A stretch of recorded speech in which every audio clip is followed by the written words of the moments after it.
क्या आपने कभी महसूस किया है कि आप सब कुछ करने के बाद भी अपने पति की पहली पसंद नहीं बन पाईं?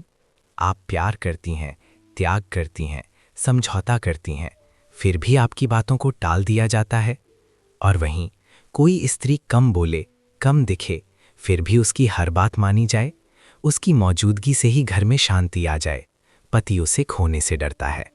सवाल ये नहीं है कि वो औरत क्या करती है, सवाल ये है कि वो औरत क्या नहीं करती। चाणक्य कहते हैं, स्त्री की शक्ति उसके सौंदर्य में नहीं, उसकी बुद्धि, मर्यादा और समय की समझ में होती है। आज की ये कहानी आपको ये नहीं सिखाएगी कि पति को कैसे कंट्रोल करें, बल्कि ये बताएगी कि पति खुद क्यों आपकी हर बात मानने लगेगा।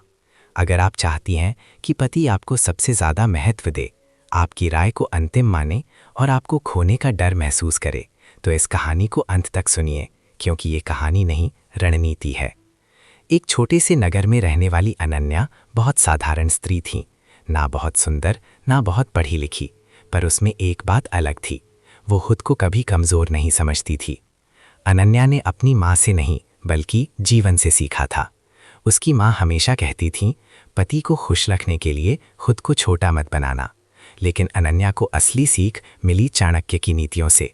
वो जानती थी, जो स्त्री हर बात पर झुक जाती है, उसकी बातों का वजन खत्म हो जाता है।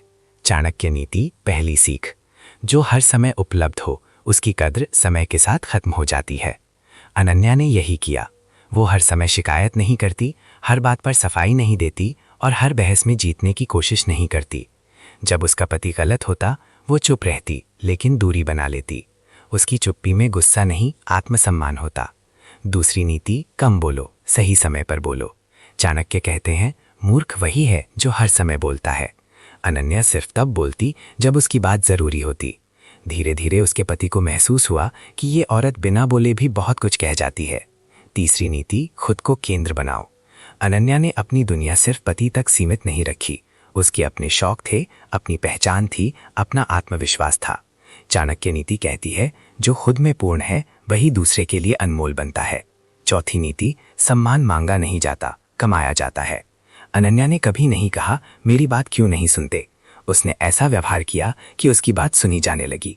वो रोती नहीं थी, वो डराती नहीं थी, वो धमकी नहीं देती थी, वो बस खुद को गिरने नहीं देती थी। पांचवी नीति, भावनात्मक नियंत्रण। चाणक्य कहते हैं, जो अपने भावनाओं पर नियंत्रण रखता है वही दूसरों के मन को नियंत्रित करता है। अनन्या गुस्से में निर्णय नहीं लेती और भावुक होकर वादे नहीं करती। यही कारण था कि उसका पति धीरे धीरे उसी पर निर्भर होने लगा। परिणाम, एक दिन उसके पति ने खुद कहा, मुझे नहीं पता तुम कब मेरी सबसे जरूरी आदत बन गई। अनन्या मुस्कुराई, क्योंकि उसने कुछ भी जबरदस्ती नहीं किया था, उसने सिर्फ चाणक्य की नीति को जिया था। अंतिम संदेश, पावरफुल एंडिंग। अगर आप चाहती हैं कि आपकी हर बात मानी जाए, तो पहले खुद की इज्जत करना सीखिए। याद रखिए, पति को बांधा नहीं जाता, पति को प्रभावित किया जाता है। और जो स्त्री अपने मूल्य को जान लेती है, वो किसी की भी सबसे प्रिय बन जाती है।